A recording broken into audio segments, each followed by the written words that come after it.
So for this session, Living Beyond Dialysis, what you should know about living donor kidney transplants. We have three wonderful speakers here to expand the discussion of dialysis and kidney transplant options. First, we have Dr. Kemi Osundia, who currently serves as the lead director of U.S. Public Affairs and Patient Advocacy Transplant at Sanofi.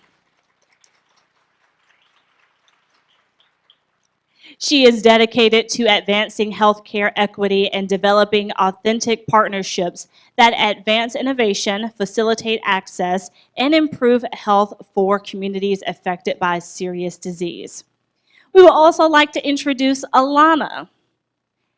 She is a real inspiration and a living testament as she has had 2 kidney transplants.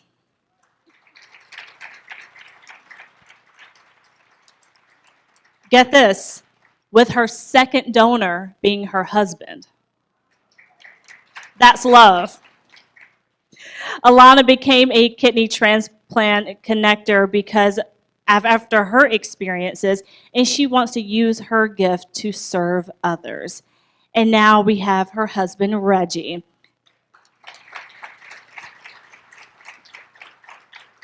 He is a true example of selflessness. He became a living kidney donor for his wife, Alana, in 2016.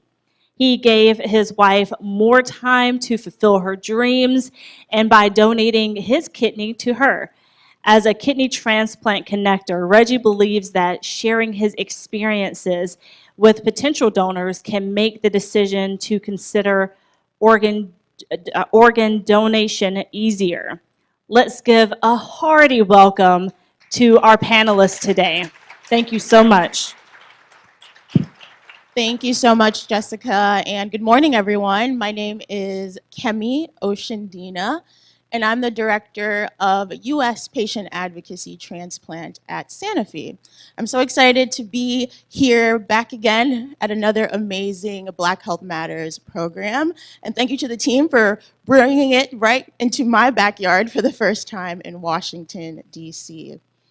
For over 25 years, Sanofi has been dedicated to kidney disease and kidney transplants. I'm here today with our amazing kidney transplant connectors, Reggie and Alana, and I'll introduce them in a little bit, but they're going to share their amazing story and journey about living life beyond dialysis and what you should know about living donor kidney transplants. So just to give a little background about Sanofi, we are a global healthcare and pharmaceutical company with one purpose: to chase the miracles of science to improve people's lives. We are committed to going above and beyond and really working together with the transplant community in order to empower patients to take more action in their care and helping providers to make the right decisions for treatment success. Sanofi is also proud to support initiatives that address healthcare disparities, initiatives like our Kidney Transplant Connectors program. So our Kidney Transplant Connectors program combines education and firsthand stories for those on the wait list or considering donation. And we help them to understand their options and take action to transplant. The program is available in person or as a live webinar, and each program is provided by one recipient and one donor who share their personal stories as well as educational information, the importance of self-advocacy, and tips on talking to your friends and family about the process. Unfortunately, similar to the other diseases that you'll hear about today, there are many transplant disparities and unique barriers for African Americans to gain access to a transplant. Most people that need a transplant can't get one. And unfortunately, out of the more than 100,000 people on the wait list that are waiting for a life-saving transplant, nearly 30% are from the Black community. So why is that? One of the reasons is low health literacy. 57% of African Americans have less understanding of basic healthcare information than our white counterparts. Poor communication between the doctor and the patient due to lack of trust or cultural barriers can also play a role. So today, we're going to have a mini live kidney transplant connectors program with Reggie and Alana, who will share their story of how they advocated for themselves and continue to advocate for others in order to get access to kidney transplants. But before we do that, we do have a short video to share with you their story.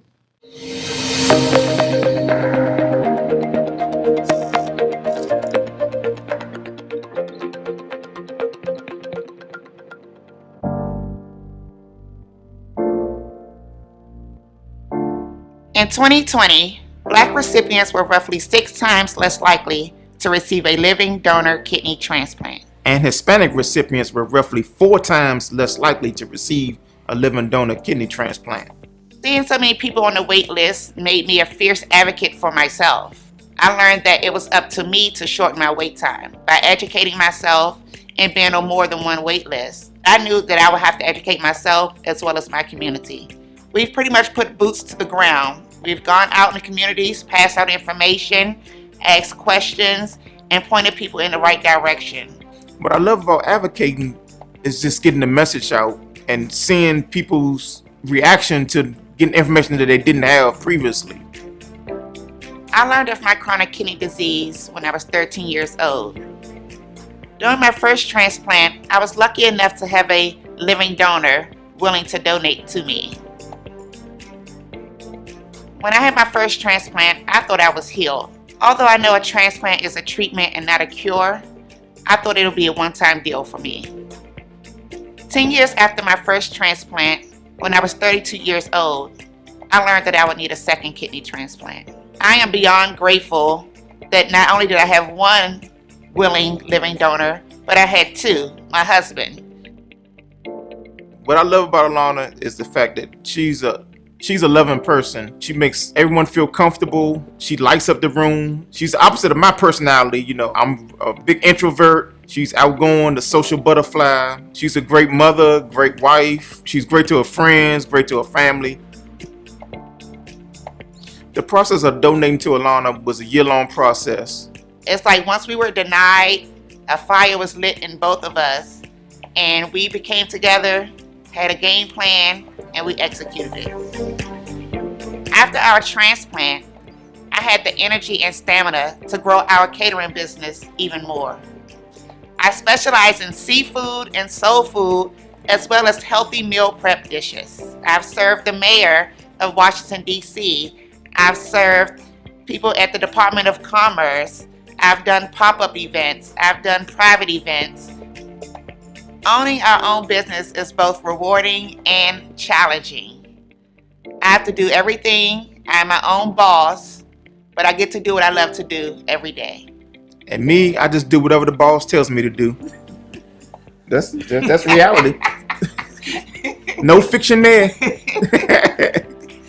Both Reggie and I are proud of the nonprofit that we started to serve healthy meals to dialysis patients and persons living with chronic kidney disease in disadvantaged neighborhoods. You are more than just a number. If you're on the transplant wait list, please educate and advocate for yourself. You could possibly shorten your time on the wait list.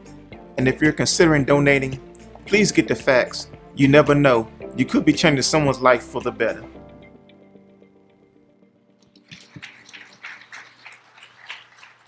Awesome. I love that video. So thank you so much again, Reggie and Alana, for being with us here today. Alana, I'll start with you. Can you share with us the significance of a living donor kidney transplant and why you decided to pursue that option? Sure. Thank you so much for the introduction. When I learned that blacks were 25% less likely to be waitlisted on a kidney transplantation, I knew that I wanted to be an advocate and speak out for that. Being on the wait list for an extended period of time means more time on dialysis, and more time on dialysis can affect the outcome of your transplanted kidney. I knew that I will be a voice for not just myself, but my community to make sure that I can find ways to shorten my wait time as well as everyone else in my community. Thank you. So, Reggie, when you found out that Alana would need a second transplant, how did you feel? And what made you decide to be her living donor? When I initially found out that she would need a second transplant, of course, I was devastated. The hope is when you get a kidney transplant that it lasts, for the rest of your life. But in life, that's always not how it happens. So we had a plan, if that was the case, that I would, get the work up to be her donor. But I was fortunate that her brother actually was her first donor. So I was blessed, to be able to see the process through him. So it made my decision to be a donor, that much easier, having access to someone who went through the process before me. Wonderful. But the process wasn't easy, right? Can you Yeah. talk a little bit about some of the struggles there and what kept you motivated? Where the process wasn't easy at all. The workup, is standard as far as going through your blood. You get blood work, urine tests, a psychological examination, and all my tests came back normal except for my angiogram. And come to find out, I suffer from kidney stones, and I was initially denied to be a donor. But through some self advocacy, we was able to overcome that obstacle. But went through some challenges. Right. What were some of the things that you had to deal with? Lifestyle changes, nutrition, diet. But first, I was overweight, so I had to lose some weight. But as far as my kidney stones, I went to a specialist, and my stones were coming from that were diet driven, so I had to change my diet. Um, and I tried to get them to pass naturally. Unfortunately, that didn't happen. So I got my stones removed surgically. Now it wasn't a pleasant process at all. So and I went through the surgery. I had to wait a little while to see if the stones would come back. So when I went through my second checkup, they discovered that they didn't remove all the stones the first surgery. So I had to get a second stone removal surgery. And once again, it wasn't a pleasant process. But we made it through, and after that, I was approved to be a donor because the stones didn't come back. Awesome. Well, Alana, I'm sure you're forever grateful that he stayed motivated, and now you guys are forever tied together with the kidney transplant. Most certainly, most certainly. So, Alana, can you share with us a little bit more? How has life been after your kidney transplant? And what would you like patients on the wait list to know? Certainly. I also wanted to add from the first question that in my wait time for waiting for a kidney, looking for a living donor, it was important to pursue a black kidney donor because we will have more markers that will match, that will make you more suitable for the transplantation. So that is very important. Life after transplantation was about living life back on my terms again, freeing myself from dialysis so that I can pursue my dreams. And with that, I was able to merge my passion with my purpose. My passion is cooking food. I'm a chef with my own catering business. And my purpose is to give back to the kidney community, more so in the disadvantaged, underserved neighborhoods. I am a Washington, D.C. Native, and so serving Ward 7 and 8 is very important to me. And I'm able to use my culinary skills to come up with dialysis diet-friendly meals for dialysis patients, as we know they have a very restrictive diet, and just come up with fun meals, flavorful meals that they can eat and stay within their dietary parameters. Awesome. One last question before we turn it to the audience for Q&A, if we have time. I know we're running behind, but for both of you, really, for those still hesitant about getting evaluated for a transplant, or they're concerned about talking to it with their family to be a donor, what advice do you have for them, and where can they find additional resources? Sure. So I can never say the word self-advocating enough. You must advocate for yourself. You must require the health care that you deserve. You live with yourself every day. You know your body. So you know the health care that you require and that you deserve. You may not be a medical professional. You may not have a PhD, but I say get a PhD in properly handling your disease. And so Yeah, and just requiring the healthcare you need, getting second, third opinions. If your primary care doctor is not meeting your needs, find another one. So it's your decision to get the healthcare you deserve. Thank you. And also, many Black patients, experience less favorable experience with healthcare, and I get it. When you're reaching out to doctors, stay on top of them. They see a lot of patients, and it might not be that the service is poor. It's just that they're overwhelmed also. So just stay in communication with them, and just make sure that your needs are being met. Thank you.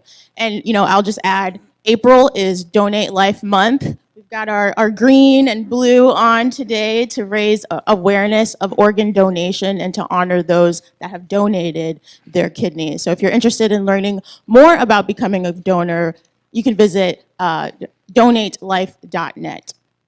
So thank you once again. I think we can go to Q&A. If you do have a question, please go up to the microphone in the back of the room so that those online can hear. Just wondering, in your experience, why do you think kidney disease is so prevalent among African Americans? Well, there's certainly a disconnect somewhere, especially with Washington, D.C. being the highest in the nation for kidney disease. We're missing some information somewhere. We need to bridge that gap. I think it's lack of education, lack of resources, not knowing how to advocate for yourself. And it starts with your primary care physician. Sometimes they wait too long to encourage their patients to be tested, even if there are no signs. I feel like every primary care doctor should test for your kidney function, just to see if you're at risk or have any starting signs of getting kidney disease. Yes, Thank you. prevention is better, Yes, always absolutely. better. And thank you again for sharing your story. Thank you so Thank you. much. Hi, my name is Val Robinson. Can you talk about the two things, the family, how important it is for the family, not so much as the living donor, but the family to understand the genetics behind it, as well as the cadaver receiver. My brother found out he had end-stage renal disease at 18 years old. They said he wasn't going to make it. Today, he's 54 years old. He had a kidney for 26 years. Wow. But, Amazing. But the Excellent. issue, the Congratulations. concern is now, so he was on dialysis for 5. Then he had the kidney he received a kidney from a cadaver. And then now he's back on dialysis because last year the kidney began to stop working. So now he's back on the list again. So when you had 2, can you talk about how having that second one, because we were so excited when the doctor said, oh, it lasts 10 years. And I told him that the undertaker would take it out. But it's something important about the family. We've been advocating from day one, from 18 to now 54. Can you talk a little bit about that? Sure. So I don't have a family history of kidney disease. I was just the lucky one. It came out of nowhere. It wasn't due to high blood pressure. I didn't have diabetes. I was diagnosed at the age of 13. I just had scarring of my kidney. I was blessed to have 2 living donors because my family knew that with being diagnosed with kidney disease that eventually I would need a kidney. And so my brother made sure he never, did any substances. He was healthy, took care of himself for when the time came. So it's important for the family to know, keep yourself healthy, make yourself an option if you need to be a donor, just in case your family member may need it. We have 2 kidneys, so you only need one. So I always say share your spare. And while I do advocate for living kidney donors, which the kidneys tend to last a little bit longer, To get off the wait list, pursue any kidney. Whether it's cadaver, someone may have a disease, some other health issues, but the kidneys may be working well. And so, yes, pursue any kidney that's available to you. Awesome, thank you. Do we have time for another question, or are there any others? What was the change in your diet that helped keep you alive and upward? Is that a question for me or my husband? Okay, I'll let you answer. As far as me, since I've suffered with kidney stones, I had a poor diet. You know, I ate a lot of fast food and sweets. So I cut all that stuff off and started eating more healthier stuff, salads. Cooking fresh food at home that helps a lot. Fast food has a lot of sodium and stuff that just generates stones. So once I cut all that stuff out and drinking more water, I got much healthier. And like I said, since then, we had our transplant 7 years ago, and I had any type of stones reoccur at all. So yeah, diet is very important. As for me, being a kidney patient, we know that we have different diets based on whatever stage you're in with your kidney disease. I would say research the best food options based on the stage that you're in. Meal prepping is always good. When you have food already ready to eat, you're less likely to make the bad choices. And just try to eat fresh, healthy foods, whole foods, as they say. Thank you for your questions. Yes, thank you. So I think that is it. Thank you so much again. If you have any other additional questions for Reggie and Alana, feel free to visit us at our Sanofi Kidney Transplant Connectors table in the exhibit area for those in person, and we have a virtual exhibit as well for those online. Thank you. Thank you. Thank you.